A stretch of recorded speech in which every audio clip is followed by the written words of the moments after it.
We got Teddy over there, who again is our guinea pig. So thank you. Regarding to vault, honestly, a lot of the things that I have learned from us collectively as a group through these clinics and just through talking. So if anybody has any insight to either help increase this drill or anything that we got going for vault, please do not hesitate to add your 2 cents in, because again, a lot of the stuff I picked up from you guys. But what I will tell you is this: what I am going to go over is what I found to work best in my gym with my guys who have been vaulting. So I'm not even actually going to spend any time over on the vault. I'm going to be going over some nice drills for suits, and you can even translate them into hand front drills as well, because again, typically most of us only have one vault in our gym, and then we get that 8-10 person line. Got a lot of guys standing around, so I do like to create stations for them to work at so they can get obviously a lot more reps. So one of the things that I found that works best: cheese mat and nice squishy mat. Only 2 things, you just need a little bit of the space. For a suit, this is going to be all about suit timer. I'm looking for them to just do a nice run hurdle onto the cheese. Hands go right at the top, feet onto the gray, maintaining nice hollow position. All right, so Teddy's going to go ahead and show us that real quick. Just to your feet, hollow.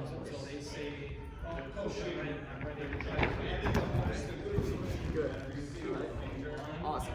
So again, we're looking for that nice tight hollow. What we really don't want is that arch to start to develop, because that rotation really comes from the hollow and then eventually into a scoop.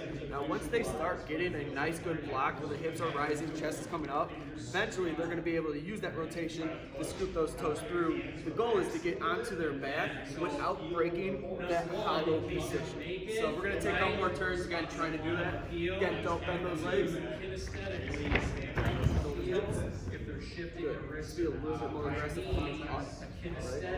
Scoop a little harder with those toes. Squeeze your core.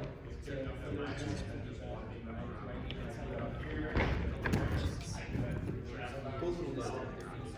You're going wide.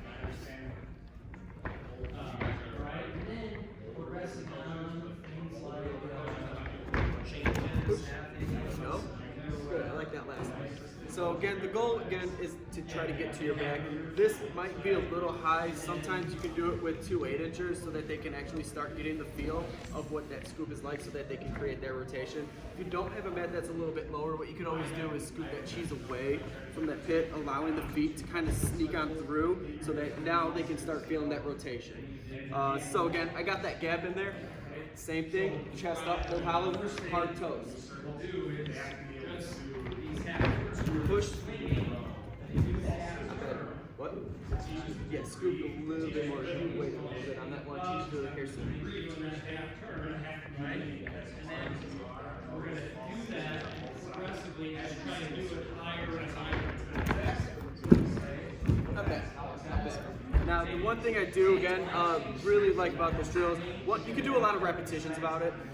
If you are ever able to find your way into a gym that does have a pit, and you really want them to start learning how to turn a suit, because the issue might be, we can do all these drills, we can build up vault, we can do the same type of drill where they're landing up onto that mat hollow, they're still able to scoot to the back. We might tell them, okay, we're ready to flip. But that just freaks them out, and that's the issue that, again, I run into. So it's like, how do we teach them how to flip? Again, if you can get into that gym, you can set this cheese mat up at the edge of the floor, right where that pit is. This is gone. They do the same drill. Now, once they get those toes through, they can start getting that rotation. They can flip into the pit using the same drill setup that they were doing in your gym. It's a nice, smooth transition to get them to start learning how to turn over a suit without, obviously, any fear of what we got going on over there. Anybody have anything else that they would like to add, or things that they've done in their gym that they found that works best? I do this drill, but not with Manias, but with my girls at MG, our district in Dallas West High School. And we have the football cheese mat. Yeah. So what we did was we had this small side like this, but we stacked up mats so that It's the a top more part angle. is more angle, Yep. so that they can actually get the block Good a little block. bit sharper, so that they can start flipping into Yeah. it too. So Yep.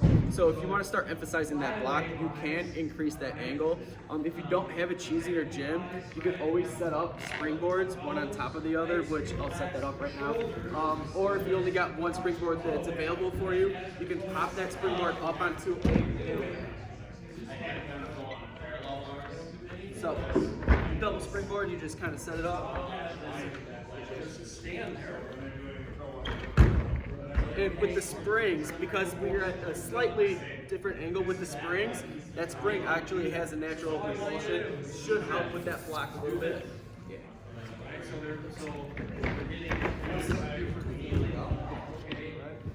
So, you know, it's all about just trying to create that angle so that you can set that station up. That wasn't bad. Get your hands a little further up, especially your first one. Relax in the shoulders. Push. Toes come up. Cool. We eventually, you know, we A try lot of the same setup you can still do for hand fronts just as well. Obviously, emphasis now then is popping those shoulders open, trying to get the heel drive. Go handspring.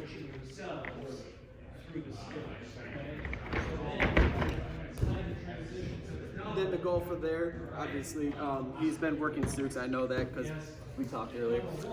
But when I'm training a hand front, I can still do all the same setup. The goal is to be standing up, that nice hollow, eventually to try to get to your stomach on that mat, building up.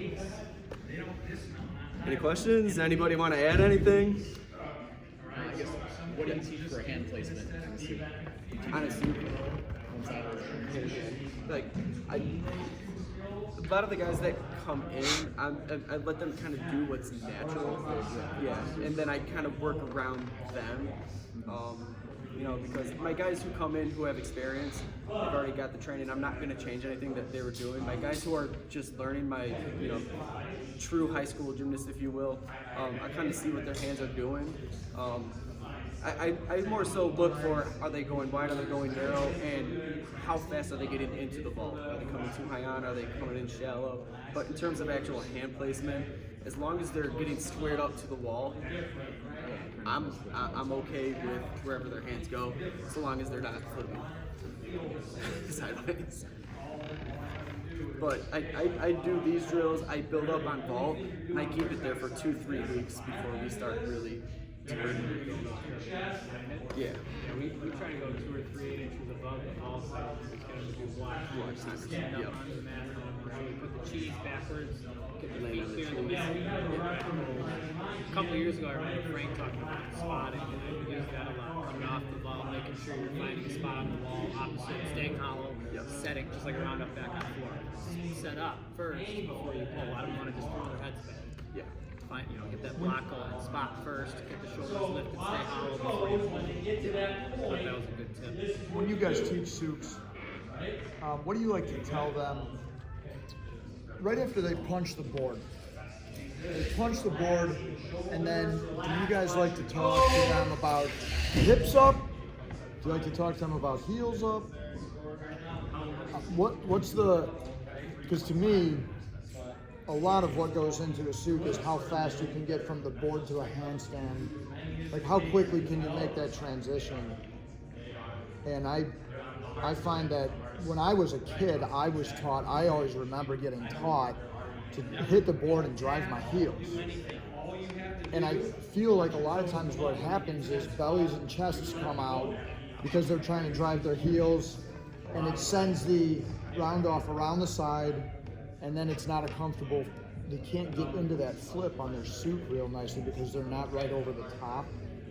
Does anybody have that problem? Or, I mean, Yeah, I you try guys- to, I don't necessarily use the term heels or toes. I just say feet in general. Just crank it over their head and just focus. I tell them that when they're hitting the board, they should be thinking about tight abs, tight Yeah. core, so that the heels will just kind of initiate and just crank, and then they'll still hopefully retain that hollow position. Otherwise, if they think heeled, yeah, they're gonna go archy. They're gonna swing it around to the side. Sometimes we go on the floor and just do like, you know, handstand pirouettes or like, you know, jump half or quarter turns and stay hollow and snap down and just try to focus really on the abs so that they're, and I'll use video a lot. So get out your phone and I'll slow them down. I'll look at your heels. Your hands are on the oars and you're still practically on the board. You've got to fly up, you should be hitting a handstand before you got your block on the second half of the ball. You got to get your feet on this side before you think about releasing and flipping. So I just try to every way I can, show them videos, slow it down, show them their arch, show them how slow they are to get their hands on, and just really crank it. I focus on the type I position also, but on a 45-degree angle. Focus on taking off at that 45. so that they want to be shot out that way. There's their goal, to find that spot up there. So you're taking off at that 45-degree angle. In the hand position, I'll put a line on the board, on the table, and the second hand has to get at least past the first one, so that they're coming into this position. Because if they come in with this hand this way, now you're getting that crooked. Exactly. I find that sometimes, especially with the girls they're coaching, they have a tendency, like, when you say, like, hit that 45-degree angle, they think, okay, when I jump, I have to, like, land in that position. So I like to tell them to keep their shoulders up, stand up when they hit the board, and then when they come up, they're naturally going to be at that 45-degree angle. So I think that's a lot of times when I see the kids going around the side, it's because they're coming in at such a harsh angle, and you tell them to drive their heels. They're already so bent that there's no way they're going to get across in a straight body. A lot of problems with reaching for the legs too. After they come around, drop the chest, then they're barely rotating and they're falling to their hands and knees, and that's another thing that Frank's spotting helps with. Get your shoulders and your head up first before you worry about the flip. Biggest thing Kick is the like, table. I'm still making sure that there's still a Snap You down. kick the table, the chest isn't going to come down. Yeah. I like the term hip rise. If you're staying tight and keeping that hollow position, as long as again you're tight, you get your hips to rise up, those heels are following right along with you, right? Because again, like you said, if you say heel drive, they're thinking that, right? So I like hip rise because you're trying to come up with your hips as long as again you're hollow, toes should follow immediately up there. You're still using that board to stay hollow, and then you're blocking. Your hips are still rising up, then chest follows. So that's just the term I like. Where do you like to tell them to put their first hand? Like, on the vault table, where do you like to tell them to put the first hand? Towards middle. Towards Towards the the middle. middle. I had one guy last year, but he came in as a first-time senior with club experience, Cam, and he would put his hand dead on the black, but that's not something I was going to change. It's well, I mean, if you do a soup double fold, Yeah. I mean, that's Yeah. the technique. I mean, I had a guy on Illinois' team when I was there, would grab the bottom of the vault table, would put his hand on the leverage. Yeah, I mean, and he was working soup triple folds. Yeah. But And yeah, Cam was doing a cause last year, so Well, yeah, the cause technique going into it, it's like Yeah. watching the if you watch the Olympics, all the round offs now are here. Twist You know, so then so they can start rapping hard before they've even done anything. but I try to aim for get up on top. middle. Get Yeah. up on top towards the middle. Honestly, if they're running fast enough, they'll naturally get there. That philosophy should take them where they need to go. Anything else? Any other secrets? Well, it's pretty straightforward. I feel like we all do a lot of the same stuff. So. Cool. Thank you. All right. Great. Thank you. Thanks. Thank you.